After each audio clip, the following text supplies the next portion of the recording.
Alors Natacha Harry, avec vous, on va s'intéresser aux chiens aujourd'hui pour essayer de comprendre où doit dormir le chien pour les mettre. C'est pas évident de savoir où le faire dormir. Faut-il lui attribuer un lieu précis? Peut-on le laisser s'installer où il veut? Prendre le risque de voir un jour son lit squatté? Ou vous allez nous donner quelques conseils là-dessus? Alors, les conseils que je vais vous donner ce matin, Jean-Marc, concernent surtout les gens qui vont faire l'acquisition d'un animal. Parce qu'une fois que les habitudes sont prises, le retour en arrière est particulièrement difficile. Et puis, on dira quand même quelques mots des chats parce que c'est aussi intéressant. En ce qui concerne les chiens, il faut bien comprendre que le chien, lorsqu'il arrive dans une famille, quel que soit son âge d'ailleurs, retrouve au sein de la famille la meute qui est vraiment sa référence comportementale. Et dans une meute, il y a 3 types de hiérarchie. Il y a une hiérarchie alimentaire, le chef de meute mange en premier. Il y a une hiérarchie sexuelle et il y a une hiérarchie territoriale. La hiérarchie territoriale est importante à comprendre lorsque l'on parle du lieu de couchage de son animal. Pour qu'un chien soit convenablement éduqué et accepte la hiérarchie au sein de la famille, c'est-à-dire que ce n'est pas lui le chef, parce qu'en principe, c'est quand même ça l'idée, même si c'est pas vrai dans toutes les familles. Il faut lui attribuer un lieu de couchage qui lui appartienne, qui soit vraiment un endroit où il se sente bien, où il puisse se mettre au calme, où il est son temps de repos et de répit un peu par rapport à toute l'activité de la famille.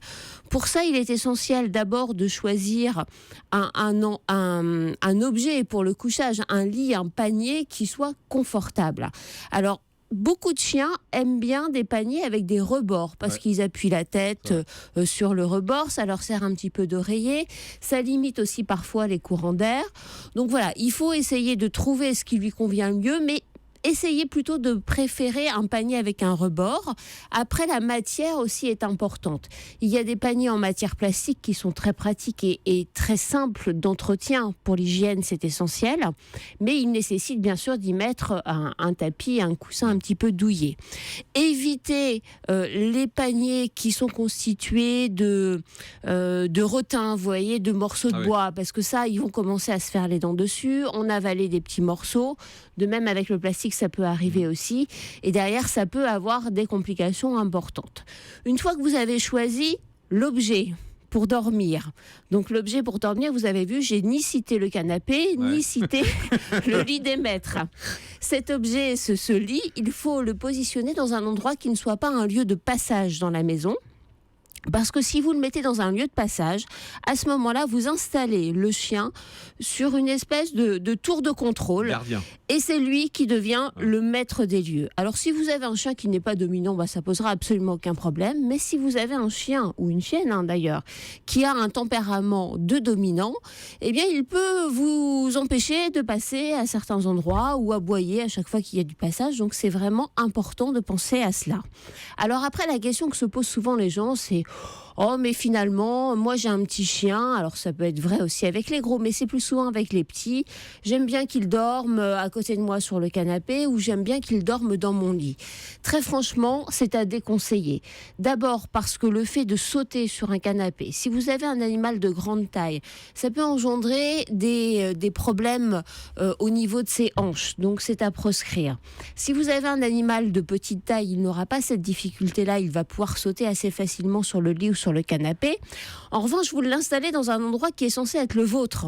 Donc à partir de ce moment-là, c'est un peu lui le chef. Et parfois, on arrive à des situations assez hallucinantes où le chien se pose en chef de famille et empêche certains membres de la famille de venir s'asseoir à côté de lui.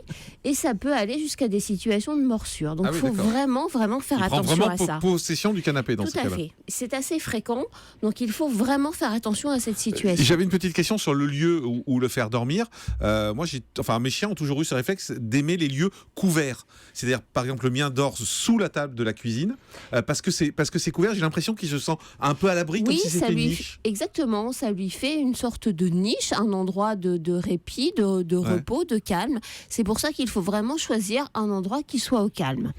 Une autre question peut se poser aussi, c'est est-ce qu'on les fait dormir à l'intérieur de la maison ou à l'extérieur ?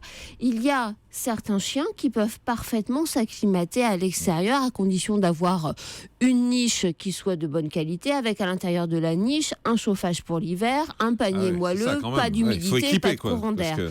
Mais vous savez, si vous avez un husky par exemple... Couverture ou...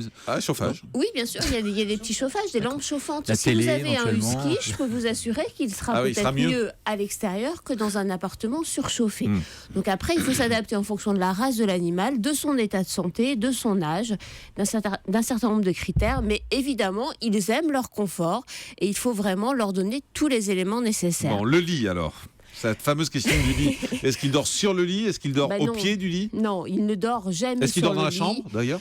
Il vaut mieux éviter de le laisser dormir dans la chambre, sauf si vous vivez dans un studio, parce que là, vous n'avez pas le choix. Mais ça n'a aucun intérêt pour l'animal. Ça ne peut que vous faire plaisir à vous.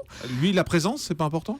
Si, c'est important, mais si vous l'habituez à faire autrement, il s'y fera très très bien. Donc il faut faire attention à ne pas le laisser empiéter trop sur votre territoire. Et pour les gens qui ont des difficultés à dormir, des insomnies, c'est un facteur d'insomnie parce que même si vous avez l'impression qu'il ne vous dérange pas, il bouge et il va faire des micro-coupures. Donc si vous dormez mal et que vous avez un animal sur votre lit, il vaut mieux éviter. Un mot également sur les chiens justement. Les chiens donc pas dans la chambre a priori, c'est ça?